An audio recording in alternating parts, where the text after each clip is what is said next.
Hello everyone, আমার রান্নাঘরে আপনাদের স্বাগতম। আজকে আমি চাপা শুটকি দিয়ে কলমি শাক রান্না করে দেখাবো। খুবই সহজ এবং মজাদার হয় এই রেসিপিটি। যারা চাপা খেতে পছন্দ করেন এই রেসিপিটি তাদের জন্য। এখানে আমি 50 গ্রাম চাপা নিয়ে নিয়েছি। চাপাগুলো বেশ বড় এবং খুবই ভালো, খুবই সুন্দর ঘ্রাণ চাপা। আপনারা চাপা কেনার সময় অবশ্যই ভালো চাপা দেখে কিনবেন। এখানে আমি নিয়ে নিয়েছি 2 আঁটি কলমি শাক। এখন আমি কলমি শাকগুলোকে বেছে ভালোভাবে ধুয়ে পরিষ্কার করে নিব, আর চাপাগুলোকেও আমি ধুয়ে পরিষ্কার করে নিব। চলেন তৈরি করে নিই মজাদার চাপা রান্না। এখানে আমি কলমি শাক এই যে ভালোভাবে বেছে ধুয়ে পরিষ্কার করে নিয়েছি। যে ডাঁটগুলো নরম ছিল আমি নরম ডাঁটগুলো পর্যন্ত নিয়ে নিয়েছি, আর শক্ত ডাঁটগুলো ফেলে দিয়েছি। এখন আমি একটু কেটে নিব। আপনারা বটির সাহায্যে কেটে নিতে পারেন। অনেকে আছে একদম চিকন করে কাটে, তবে আমি এত চিকন করব না, একটু মোটা করেই আমি কেটে নিচ্ছি। দেখেন, আপনারা আপনাদের সুবিধা মতো কেটে নেবেন। আমি ছুরির সাহায্যে কেটে নিচ্ছি, আপনারা বটি দিয়ে কেটে নিতে পারেন। যেভাবে আমি কেটে নিব সবগুলো, ডাঁটগুলো একটু ছোট করে নেওয়া আর কি। একটা বাটিতে আমি তুলে নিলাম। আমার সবগুলো কলমি শাক এভাবে কাটা হয়ে গেছে।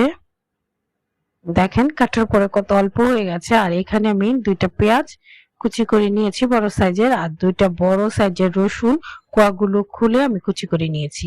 এখানে একটা পেঁয়াজ আমি একটু বড় টুকরো করে কেটে নিয়েছি, আর চাপাগুলো ভালোভাবে ধুয়ে পরিষ্কার করে নিয়েছি। এই দেখেন, এখন 2টা একত্রে আমি বেটে নিব।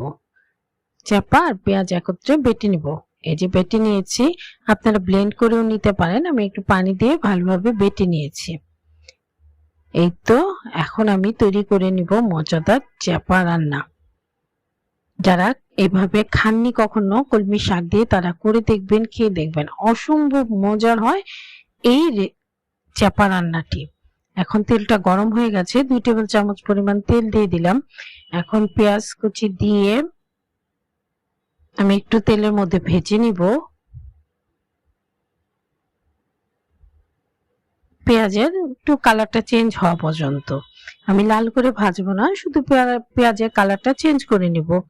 এখন দিয়ে দিব এই যে লবণ, স্বাদ মতো লবণ দিয়ে দিলাম। আর এই যে দিয়ে দিব রসুন কুচি। রসুনগুলো আমি একটু মোটা মোটা করে কেটে নিয়েছি, অত চিকন করার দরকার নাই। এখন রসুনগুলো একটু ভেজে নিব পেঁয়াজের সাথে।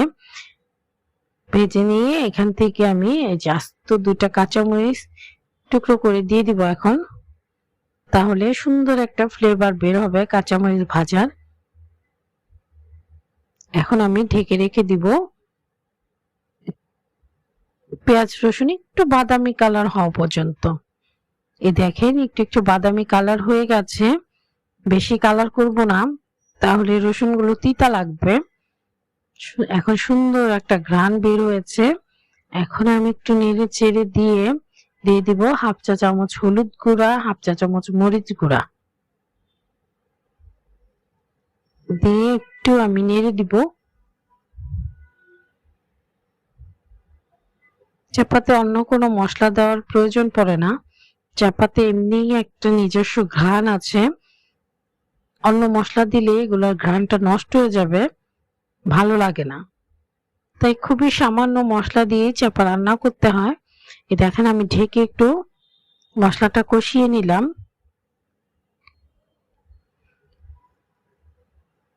এখন আমি দিয়ে দিব, মশলাটা কষানো হয়ে গেছে, দেখেন তেলটা ছেড়ে আসছে। এখন দিয়ে দিব এই যে বেটে রাখা চেপা।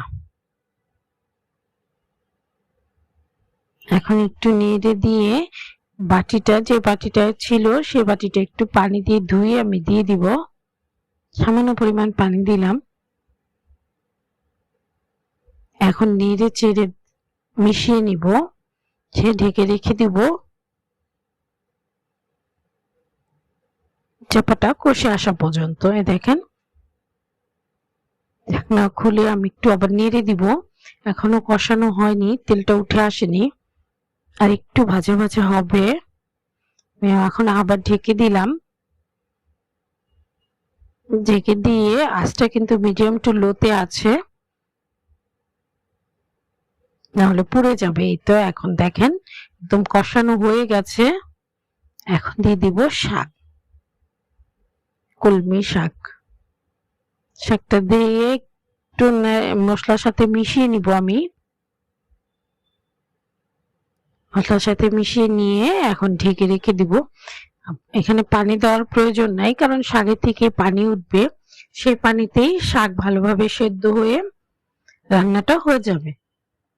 এই দেখেন 5 মিনিট পর মিডিয়াম আঁচে ছিল, আঁচটা মিডিয়ামে ছিল, অনেকখানি কমে গেছে, আরো কমে যাবে, একদম খুবই অল্প হয়ে যাবে। এই তো এখন আমি মিডিয়াম টু লোতে দিয়ে আর 5 মিনিট ঢেকে রেখে দিলাম। এই দেখেন আরো কমে গেছে। এখন লবণটা চেক করে নিব, লবণ লাগবে আমি দিয়ে নিলাম, আপনাদের স্বাদ মতো আপনারা লবণ দিয়ে নেবেন। আর এই যে 2টা কাঁচামরিচ আমি আগে দিয়েছিলাম, এখন 3টা কাঁচামরিচ, 2টা ভেঙে আর একটা আস্ত দিয়ে দিলাম, যে সুন্দর একটা ফ্লেভার হবে। চাপা রান্নাটা প্রায় হয়ে গেছে, এখন শুধু আরেকটু ভেজে নিব, পানিটা আরেকটু শুকিয়ে যাবে। এখন আমি এই যে একটু নেড়ে চেড়ে ঢেকে রেখে দিলাম, শাকটা ভালোভাবে সেদ্ধ হয়ে গেছে, আরো 3 মিনিট ঢেকে রেখে দিলাম মিডিয়াম টু লো আছে।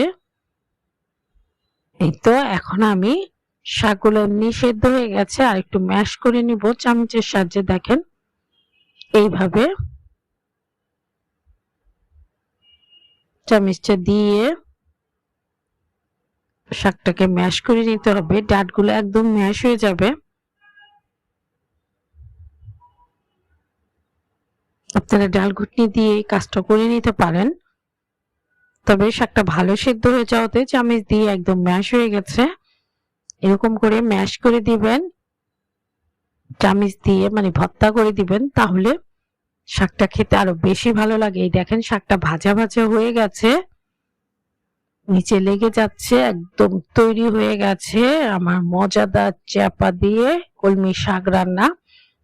এটা এত সুন্দর ফ্লেভার বের হয়েছে, যারা চেপা খেতে পছন্দ করেন তারা তো পাগল হয়ে খেয়ে নেবেন সাথে সাথে।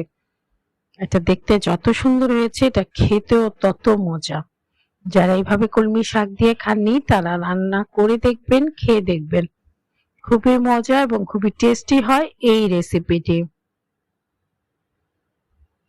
আপনারা এই চাপা আপনারা পরোটা, রুটি, ভাত, সাদা ভাত দিয়ে খেতে পারবেন, খুবই ভালো লাগে, খুবই মজা লাগে। আমার রেসিপিটি ভালো লাগলে আমার সাথে থাকবেন।